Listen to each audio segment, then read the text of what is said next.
Let's go.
Hello.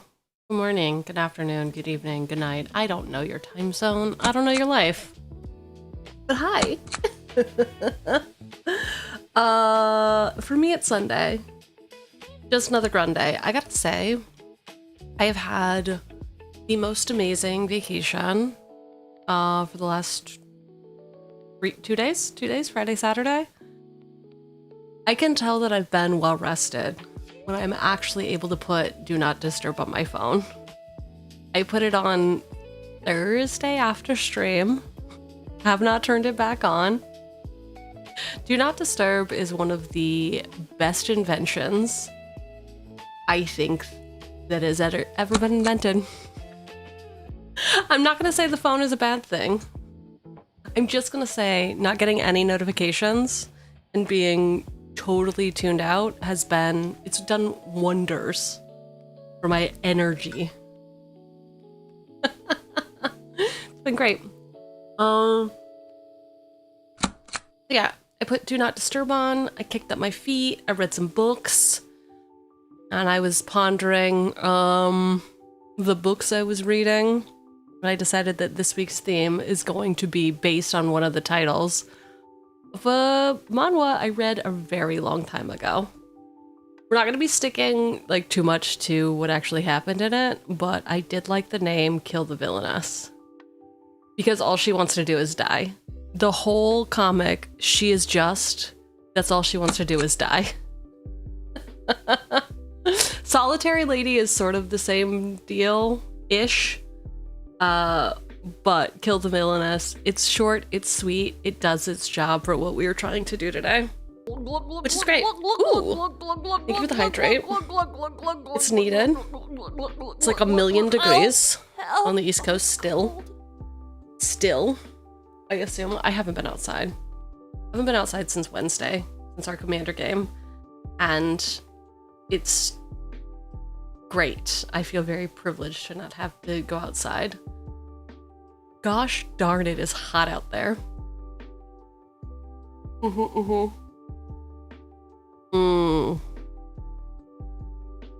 I do, because I haven't been in the heat, I feel like I haven't been drinking enough water. Because I've just been lazing about. Unless wine counts as water. Do you think that once I drink the wine, it converts to water in my body? Is that how it works? I think that that's how it works. Exactly because wine is wet. You know, you get it. So I've had quite a bit of wine, if that counts as being hydrated.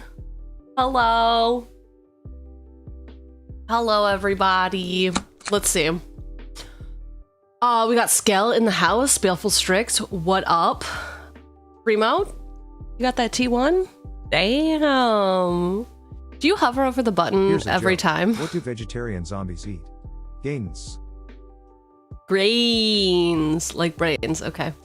They don't eat gains. That'd be insane. Primo, resubscribe for 19 months. Do you hover over? It just pops up to remind you. You don't hover over and you're like, maybe this is the time. Maybe this is the time I tab out and never return. That's all I want. Speaking of tabbing out and never returning, it has nothing to do with that. Did you finish your piece of art that you sent me? Is that coming up soon? I cannot disclose to you all what it's for, but suffice it to say I was just reminded by something that came out of the corner of my eye. Y'all, welcome in. Dark Diva, what is up? Merc, hello. Hello, Star Eater. Gamma, hello. Shadow Change, thank you for the clock in. I hope Business Intern didn't bully you too much. BNR, I see you're not here. Unless you're one of those multi-tab people. I appreciate the clock in nonetheless. That's what I would do. I would clock in and I would bail. That's what I do at work all the time. Hi, Tata. I just love, boss? What do you mean, boss? Me? I'm boss? I get it. I don't get anything. I don't get anything. Ace, thank you for clocking in. Hello, Tyro. Zan, I already said what's up. Your dad joke was not good, though. I know it wasn't yours, but it was by proxy. You poked the intern. You poked the intern, and the intern was like, nah. Charney, thank you again for the follow. Dart, what is up? Hello, Windborn Ideas. That's like it's a pretty cool name. Like a pretty cool name. You know what else is pretty cool? You know what else is pretty cool? When people have... They just say what they're doing. You know, their BRB screen is the most honest thing that could ever be seen. Can I just use this forever?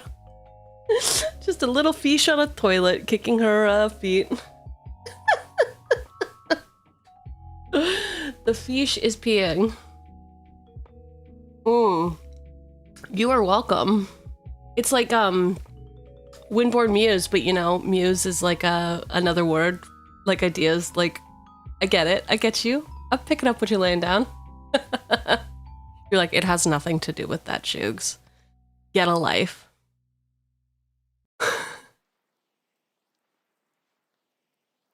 Score! Score! I'm not useless. Wow! Imagine a world. Yeah, dudes, I've been like doing nothing but hanging out.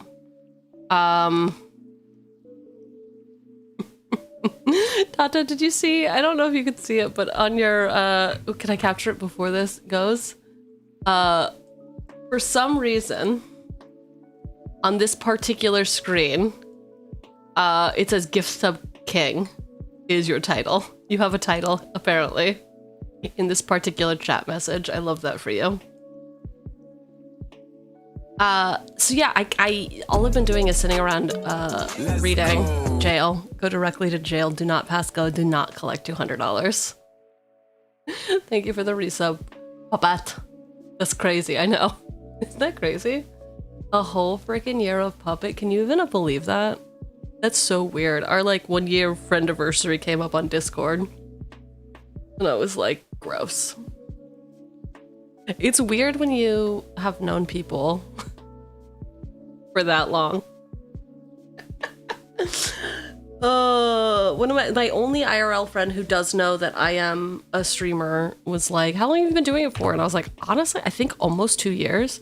And that sort of boggled my brain. It hasn't been, I mean, technically it's been almost 2 years, but it's been like 1 year and 8 months.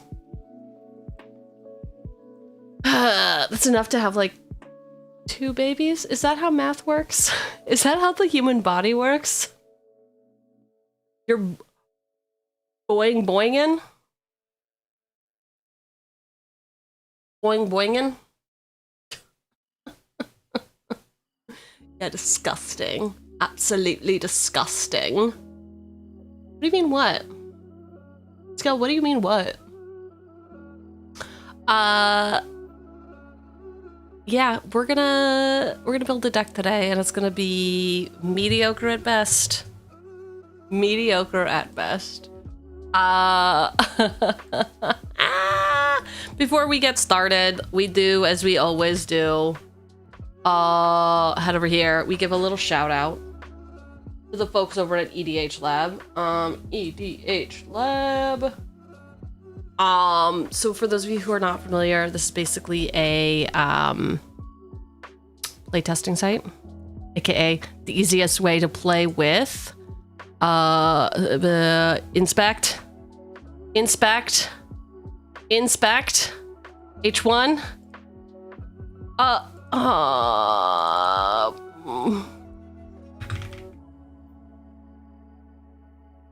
it's the easiest way to play with yourself online.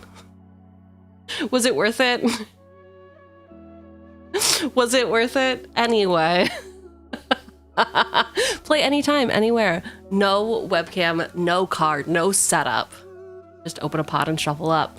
So it is a playtester. So if you are brewing a deck like we are doing today, you can load up your deck against your other decks, or you can find some in their decks, like the community decks. And then you literally can just playtest it. It's just like any other playtester that you can spin up games like very quickly, but at least you can test for interaction and stuff like that. And it uses all of the same hotkeys that other things use. I guess I should have played a land first. Maybe I should have kept a hand with a land. Maybe that's what I should have done. Okay, listen, that works. I played I played an explorer's scope. Anyway, and then you go back and forth and you can test it out, goldfish your decks if you will, and then run it back. Run it back to be like, did I have enough interaction? What pieces do I need to set up with? This is how I learned that my decks don't run before I go to games. And then I can tweak them a little bit. It's magical. It's magical. But if you don't want to play with yourself and you prefer to play with others, which is weird to me, it's weird that you would want to do that. You can play online. You can create your own lobbies. They now have private lobbies. And you can play Digital Commander, dude. Deck running, better go catch it. Oh no. Oh no, is your refrigerator running joke? Anyway, hashtag not sponsored, but I am an ambassador. So there I am, gazing upon you in all your stupidity. Oh no, you have to see it public view, public view, public view. Bam. Look at, this is what we're doing right now. This is you. This is you. Yeah. That's it. That's all. That's my plug for them. They're cool. I'm gonna be in their newsletter, so I don't know who it goes to, but boy howdy, you'll see boss.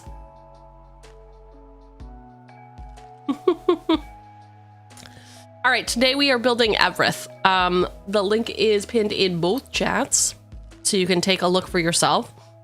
However, as we always do, we're going to be taking suggestions from chat, but we will also be taking suggestions from some Discord messages that you will submit. If you want to be sure that your stuff is actually read, you can join our Discord, and inside of our Discord, you will go to... I do this every time. Once you join, you're going to go to roles and get this access to MTG roles. Once you get that, then you will have access to all of the Magic the Gathering channels. Down here under Boss Brews. Here is every week I'll post a thing, and then you can give me up to 10 choices before I stop reading them. You can do however many you want. I just may stop reading them. Oh my gosh. The rare Bob sighting is where you're awake. You're awake. I hope you are doing good, Bob. I hope you are doing good. Yeah. And then we go through them on this stream, and this stream only. On this stream and this stream only. Each week I'll usually also post a theme, because I value rules. Rules are rules. Is anybody watching Witch Hat Atelier?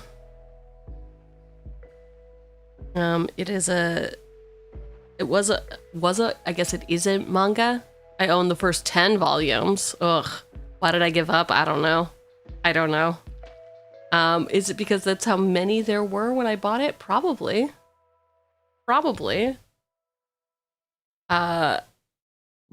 Anyway, I'm clearly agate, obviously.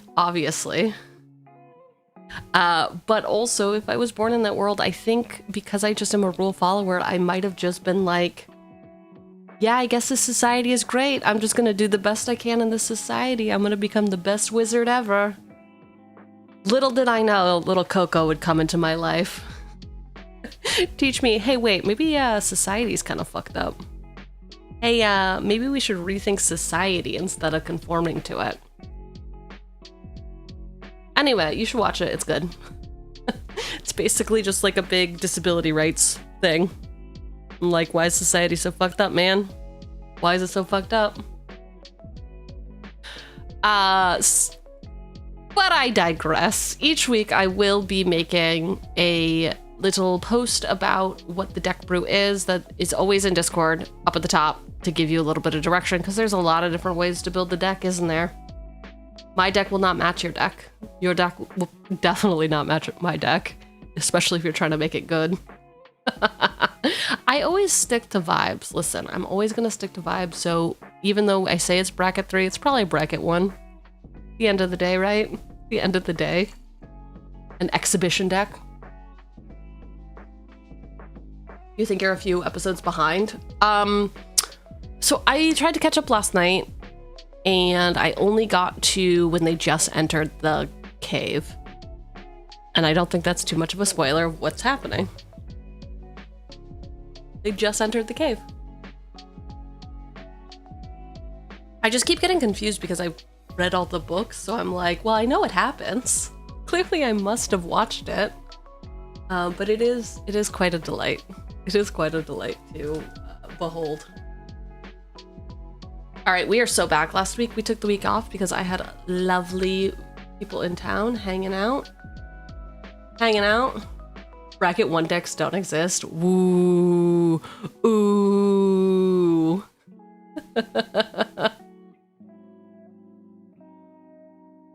So this week's brew is Evereth, Viceroy of Plunder. Reborn, the Villainess, Evereth just wants to die, but she keeps getting stronger instead. Oh no! Oh no, what plight? What plight? Do I know how to spell Viceroy? I do know how to spell Viceroy, because I'm great. Won't someone help her end it all so she can wake up in her own body?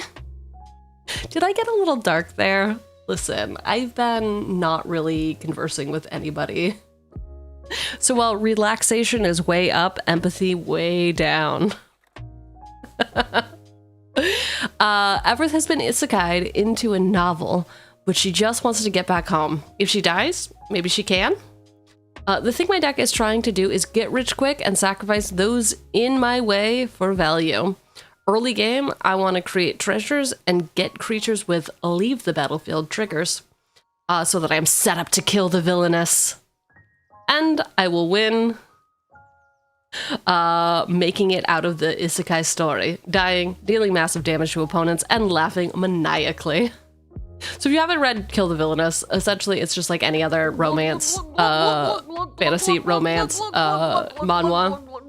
Somebody gets isekai'd into the novel that they just read.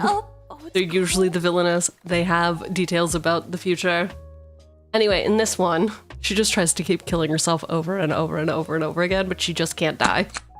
She jumps out a window, she tries to stab herself, like so many things happen in very comical procession, so she literally just wants to die. Bracket 1 card? Im lurking, you know why direct 156 coffee. I do know why. I do know why. I don't know. Wait, I should put it on the screen too. There you go. This is just gonna stay here forever now. As a little reminder. Ooh, okay.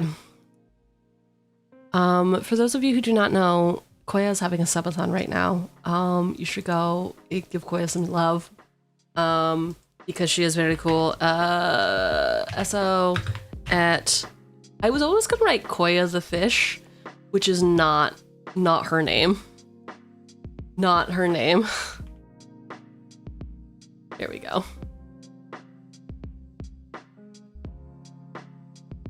Koya the fish.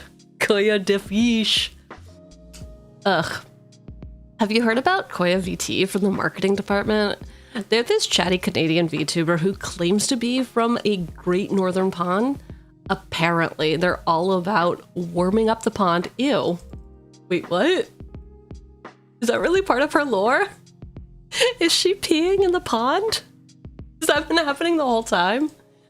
I mean, community. Not a cult, it is a community. They've been doing this bubathon thing. Blub, blub, blub, blublathon. And even had the audacity to say it's a good day to Reborn. It's infuriating how popular they are. I didn't even say happy birthday to her. I'm an asshole. I swear I usually put these things in my actual calendar. Is it because I had do not disturb on the whole time? Yeah, this simply can't be my fault. Anyway, kill the Villainess. She just wants to die. Evereth, however, I felt similar vibes from Evereth. If you are not familiar with Evereth, it's because she's from the Jumpstart set.